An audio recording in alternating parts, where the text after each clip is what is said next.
Hello and welcome to my Colloquium. This title, Keyboards for Post-12 Music, is not the full research topic, but for this talk I just wanted to zoom in and focus on the recent practical side of the project, which has been designing and building fabric keyboards to play in various microtonal pitch systems. Before I get started, here's just a quick glossary in case. EDO means equal divisions of the octave. Post-12, meaning post-12 EDO, is more or less interchangeable with Zen harmonic or microtonal for our purposes at least, so just meaning using pitch systems that are not tuned to 12 equal divisions of the octave. So I'm going to start with the harmonics. This is the Harmonic Spiral drawn by Ev Wilson, and it's been the idea for a keyboard I've been interested in longest. But I just wanted to give a bit of context of the kinds of ideas that were floating around my head at the time. When I first came to Zen harmonic music, it was from a perspective of a sort of universalism. And I don't mean like the religious kind, but as in to separate yourself from the culture local to your time and place, and to look for something that is the same for everyone at any time or place. Which at the time for me was the best answer I could find to the question, how do I remove myself from the musical system people who look like me have imposed on the world without stealing from someone else? And my immediate response was to appeal to what felt like a universal, so to go back to the fundamentals of sound in order to understand the fundamentals of pitch and harmony. I still think this idea has a use, that it's a far more fitting starting point to teaching any kind of music theory than to start from Renaissance counterpoint. But as we'll see, my approach to tuning has broadened out a bit. For about 3 years, I worked almost exclusively with the Harmonic series, and I was treating it as a tuning system in and of itself. I thought of it as representing or embodying universality and nature and perfection and utopia. Politically, this utopia could be like one big global open source cybernetic government in a post-work society where you never stop studying so everyone understands how the governing algorithm works and they can edit themselves. It's very like bottom up but top down at the same time. It's it's very universal. Today, utopian thinking is still a big artistic motivation for me, but it is a different kind of utopian thinking, where the utopia is one of an infinite number of possible better worlds. And within that utopia, there isn't necessarily one big system that sorts everything out, but devolution to the point of direct democracy, which is the rejection of the current democratic or pseudo-democratic model we call the marketplace of ideas, as it exists today as an arena in which the strong ideas beat the weak ideas. Strong usually just meaning some combination of violent and lucky. So in this domination, the ideas that were never profitable enough to get going, or were only ever supposed to work on a small scale, which describes many musical ideas and languages around the world, these ideas get erased, which is why when you open up the MIDI sequencing options in any major DAW, you have a piano roll which only accommodates the single most dominant musical language, 12 EDO. I promise all that is not a tangent, but it's to contextualize the goal of the project, which is to enable the use of a diversity of musical languages through developing instruments. And so what this shift of thinking has meant practically is that I'm looking to meet the material challenges of those features that allow 12 EDO to dominate. So that means a key part of the criteria of the instrument is that it's affordable, since 12 EDO keyboards are available en masse at low prices, and that it's versatile. Now, why versatile? 12 EDO keyboards aren't versatile, but in order to communicate with other musicians, they don't need to be, because they already dominate. If we want to see a diversity of approaches, then it should be no surprise we want to play with a diversity of approaches ourselves. So let's look at some versatile instruments. I should say I'm talking about the versatility of both the technology and the pitch system being used. I should also explain that since I'm focusing on pitch systems, I'm thinking a lot about the harmony and getting my ears used to new harmonies. And so what I really want is a keyboard, one that can play polyphonically in order to explore the harmonies in real time. So here's a quote from Terumi Nurushima's book on Ev Wilson. Keyboards are particularly useful instruments because they provide direct access to a large range of pitches at the fingertips of the performer. They allow a single player to control as many notes at a time as the number of fingers on two hands, a convenience not afforded to wind instrument players, for example. This versatility makes the keyboard an ideal musical interface for the performance of harmony and polyphony, and is one of the reasons why many individuals have tried to build the ideal microtonal keyboard. For Ev Wilson, this was his holy grail. So the idea of that holy grail microtonal keyboard, the one keyboard to rule them all, does resonate maybe a bit with the universalism that I'm trying to move away from, but there is also the possibility of that keyboard or that technology being itself very versatile. So it's not to say that I can find a solution for everyone, but if I can find one device that fits a wide range of pitch systems, then that will keep it relatively affordable and sustainable compared to having a unique keyboard for each of the however many different pitch systems you want to explore. Touchscreen devices like tablets do open up an ideal form of versatility, like with TouchOSC, in which any flat keyboard layout can be loaded and then swapped for another at the press of a button. Here's the TouchOSC layout I used when I first tried to play the Harmonic Spiral as a keyboard back in 2018. Tablets can send MIDI out or have the DSP inside, and the keys could be changing colour or even moving around. But the downside is they're not tactile at all. So if you want to form some level of muscle memory and have a tactile relationship with your instrument, as many of us do, and if you want to be able to look elsewhere to control something about the timbre, or if you can't see, then touchscreen instruments are not much use. The Wilsonic iOS app seems like a great example of what they are good for. It takes Ev Wilson's hand-drawn diagrams and lets a user play with them as keyboards, along with explanations to allow users to explore those pitch systems. I still call it an instrument, but it's an instrument that serves as an educational resource rather than a performance tool. These days I can't use Wilsonic, or almost anything except for TouchOSC, on my old hand-me-down iPad because of the inbuilt obsolescence of the iOS world. So there is also this issue of nothing you make for it feels like a sustainable long-term solution. So let's look at the Sensor Morph. I first became aware of it in the summer and realised pretty quickly it was exactly what I'd been looking for. Compared to a tablet, it's also a sort of touchpad, but instead of capacitive touch where your finger makes an electrical connection, it's based on pressure, which means you can place non-conductive materials between the user and the device and it still function. It loses the screen but gains tactility, both in that it has polyphonic aftertouch, and so responds to hand gestures in a far more responsive way than conventional keyboards, and in that you can have physical structures and varied materials on the overlay rather than just a flat plane. So you can have these commercially available overlays, but the main attraction as far as we're concerned is that you can make your own. They provide a software tool for this that works a lot like TouchOSC and other custom MIDI GUI interface design tools, where you add buttons and map those buttons to a function. But instead of uploading the design to a program, you can save it as an image, annotate it and print it out, and then put it on the Morph.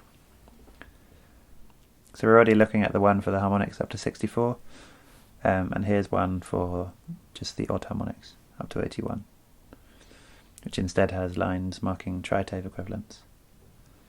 So printing them is good for testing designs, but ultimately it's flat, so it has the same issue as the tablet. The solution was then to make fabric overlays, using different feeling fabrics to mark out keys in such a way that can be felt without looking. So Kabuka stuff has been understandably a bit less accessible, so I tried to hand sewing and went to Hagsamarkt and got some sewing stuff and a bit of fabric, and I made this cover to sew a design onto, but the fabric was too stretchy, the sewing was inaccurate and not so strong. I felt like it might fall apart. So I thought, my mum loves sewing and is always making clothes and cushion covers, and she has a sewing machine and drawers for spare fabric offcuts. So when I went home for the Christmas holidays, I worked with my mum to take these designs I had on paper and turn them into tactile fabric keyboards. We did try to make the harmonic spiral, but cutting and attaching a spiral is difficult. So you can see a test piece here. We tried using the preset pattern stitches from the sewing machine to make something that was tactile, but it just wasn't easy enough to distinguish from the background by touch. So we tried the ribbon, which wasn't really possible to get it neat or precise enough for the complex design. So my plan for now is that I've made a 3D model version of what I want it to look like, and that could be 3D printed with a squidgy printable material, or more likely you take the inverse form of that and make it into a mold and do silicon forming from that. But for now it's just the model. So on to the other designs. Tunable keys. So as well as the main device being versatile, I'm also interested in the keyboard design being versatile, so that it's explorable and that you might come across a variety of musical outcomes. Having each key tunable in real time is perhaps an obvious example of this. It's a common approach with analog electronics, with, for example, the Lyra 8 or these analog voltage banks.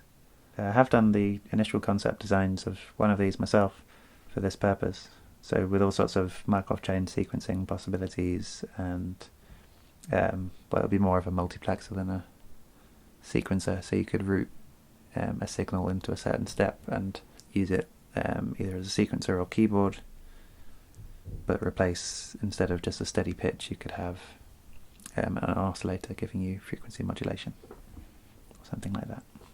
But this is still just a concept, and maybe an overly ambitious one.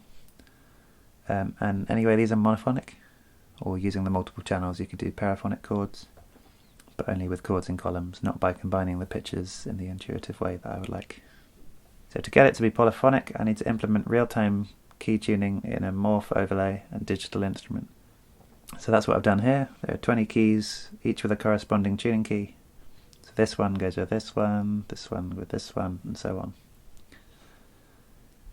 I used contrasting colours and contrasting textures in a checkerboard pattern because it allows for maximally different feeling between two adjacent keys, whilst using as few different materials as possible.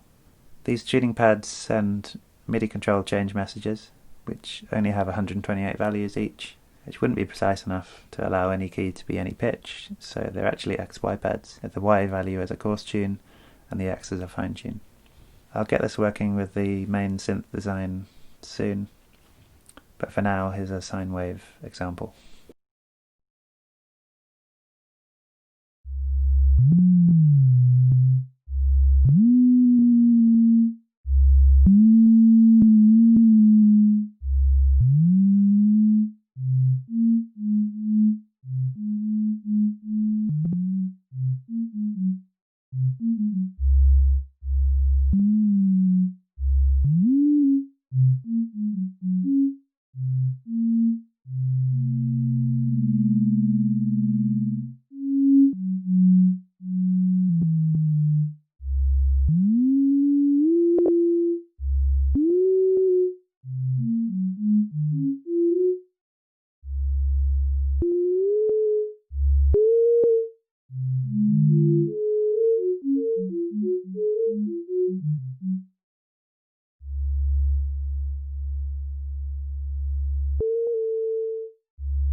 Another particularly versatile pitch system is what Dolores Catharino calls Polychromaticism, which is a system that puts the familiar 12 EDO at the core as the basis for exploring very high order EDOs, like usually at least 72 notes per octave, or up to 205 at the tonal plexus. She divides these into the typical 12 pitch classes plus a color dimension. So you maybe have red C, orange C, yellow C, green C, turquoise C, blue C, violet C, mauve C, red C sharp, and so on. Which means she can use many of the conveniences of 12 EDO, like the standard notation system, just by adding colour to the notes to indicate the microtuning, without having to invent a bunch of new accidentals. What I'm tempted to call its greatest disadvantage is also its greatest advantage, and that is being so closely based on 12 EDO, the very system we're trying to find alternatives to. But with its dominance, it does mean that musicians know it, and so adding this colour dimension is really not so much to get your head around. If you play piano, you have some trained idea of what the macro intervals sound like, and you can just find a particular shade of third. Since microtonalists tend to measure intervals and cents anyway, which are based on the 12 EDO structure, it's already at the core of a lot of microtonal thinking, so this is an easy way to make use of that. Or you could just forget about those ideas and explore the pitch continuum freely, and simulate fluid motions made possible by having the pitches so close together, or to explore psychoacoustic phenomena. She writes, I utilise a bottom-up approach in the sense that I begin with the pitch continuum and seek the highest pitch resolution possible via equal divisions of the octave, within technical constraints of the instrument. Then I empirically explore pitch and interval relationships which are bounded in oral perception and contextually determined, brackets, dynamic, not fixed. I think this approach is what comes through in her music. I don't find the 12 EDO basis to be particularly audible, and so if the goal is taking existing musicians and giving them the tools to break out of 12 EDO, it's really quite an ideal system. Ideal, that is, apart from the affordability part. She uses the tonal plexus, the microzone, a limitone prototype, and a hacking continuum. And each of those are at least a few €1,000, all the way up to 10,000 plus. So for the Morph, I designed a polychromatic keyboard that gives 1 octave of 96 EDO. I had been using this paper 72 EDO keyboard that I just drew on before I had access to a printer, but it happens to be that the sensor mapping software only allows you to place a maximum of 96 buttons, which has been annoying because I have some designs that need at least like 410, which would all still fit on there if they didn't have this arbitrary limit of objects you can place on the page. But in the spirit of allowing the tuning system to follow from the technology, 96, which perfectly divides into 12 and 8, is, as Katharina puts it, the highest pitch resolution within the technical constraints of an instrument design. But that means only 1 octave of 96 EDO, and since I've found the 1 octave range really limiting, I've more often played with the same keyboard as 2 octaves stacked one on top of the other of 48 EDO. It could also be used as a 4 octave quarter tone keyboard or 8 octaves of a 12 note scale. I designed this layout to follow 3 criteria which turned out to complement each other quite well. That the colours indicate the conventional pattern of black and white keys that visually describes 12 EDO. That the colours also indicate Katharina's colour coding of the microtones. And finally, in order to have that maximally tactile interface, that no 2 adjacent keys should be made of the same or same feeling fabric. So you take a checkered pattern, and in the place of all the white squares, imagine a window onto the microtone colours. And on the black squares, imagine a window onto the piano colours. And it ends up looking like a wacky checkered shirt pattern.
When it comes to versatile microtonal instruments, the isomorphic keyboards are ubiquitous.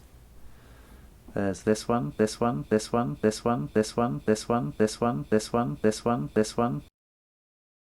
Isomorphic keyboards is that they run counter to exactly what you would most want when designing a keyboard, which is that the performer knows exactly where they are by touch. And I'm still not a fan for that reason, but it'll become clear in a minute why I still made one. Besides knowing that I should be open-minded and give a chance to what is a very popular format in the Zen harmonic community. So it's a hive-like structure of hexagons which you can tune however you like, but usually it's intended to have an isomorphic pitch system to go with it, which means wherever you are on the keyboard the same rules apply. It has essentially 3 dimensions, but these dimensions interact in a very specific, internally logical way. The pentatonics is the best known isomorphic pitch system, used with 12 EDO. Orientation may vary, but this is how it is on the Hive synth. So if you move a major third up, then a minor third down, you get to the same place as if you went a semitone up. This tonics is the basis of Neo-Riemannian music theory, which is just as much an internally logical but acoustically fudged system as the rest of Western classical music theory. So back to the question, why did I make one? Well, here's some of my mum's upholstering, and this fabric was in the bucket of scraps. There's just one piece left, and it's just wide enough to form a band around the morph. And if you take a little look closer at the stitching and the colours of it, you would find an isomorphic pattern of just the right size. And if I map it to the tonics, I'll say this is a C, and go along in the half step direction, D flat, D, E flat, and down a minor third, we're back to C. So where the same note repeats, it's in the same colour.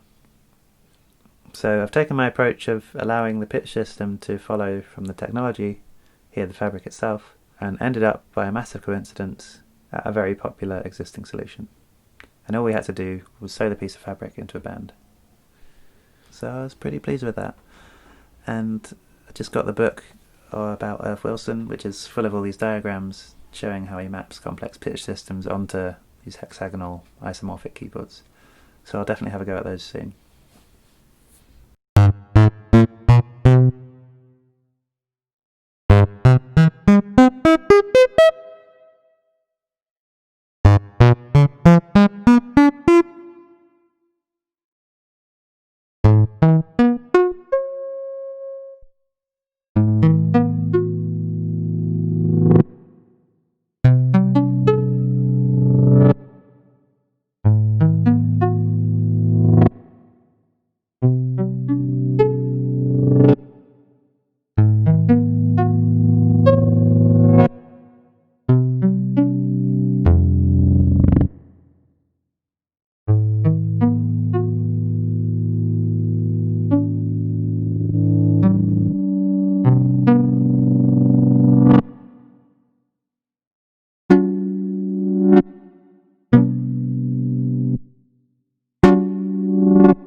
Finally, this ribbon keyboard.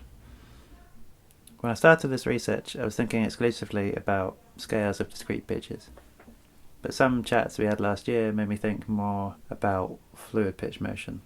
So this is the kind of vanilla back to basics keyboard I need, not only to play free tuning, as in discrete pitches without a defined system, but to play fluid pitched gestures. So these kind of like THX logo sounds are the novel selling point of MPE. But they also have a big place in like James Tenney string pieces and stuff like that. But to have it on the keyboard there in front of you and play with fluid harmony like that, I think is a very different experience.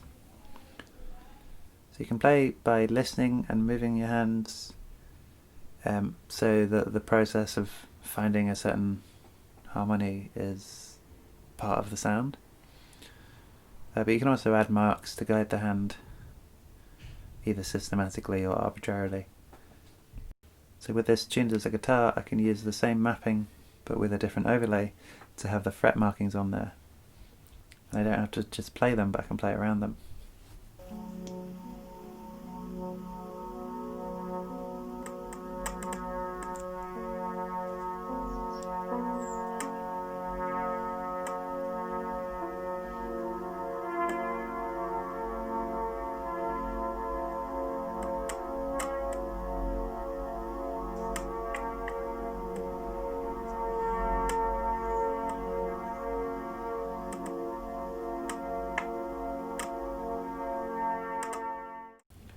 For a continuous controller, the Morph is a bit short to fit a useful range just in the X direction. So I made this to have a discrete Y direction to split that continuum into sections. which means it's not as easy to do one long list through the whole range, but you can play pitches a lot more accurately. For the steps of that Y direction, octaves make the most sense to me. There's a choice to observe octave equivalents, but if you do, and you use this system, you know exactly where to find the octave equivalent of a pitch just by moving your finger up a step, which means you only have to learn the positions once. But this discrete dimension doesn't need to be octaves. It also works nicely as the harmonics. So here we have the first 6 harmonics, which means that the x dimension is the fundamental and the y becomes the multiplier. Or as fifths apart, which makes it a familiar layout to violinists, violists, cellists. Or make it a digital fretless guitar, albeit without the right hand, by tuning it to EA-DGBE, or some microtonal alternative tuning. Now if we look back at the fabric overlay I made, I had originally thought to use smart-looking plain block-coloured materials, but when I saw what I had available, it was mainly all these wild pattern fabrics. And so I thought, follow this idea of the technology-driven tuning, and use the dottiest ones, and then I can play with those dots as the tuning system, and follow the pattern with my fingers. So the tuning system becomes based on the predetermined print of the fabric. And using a different fabric with a different pattern for each ribbon, you scrap octave periodicity and get this sort of chaotic tuning system that I really like the sound of.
So what next?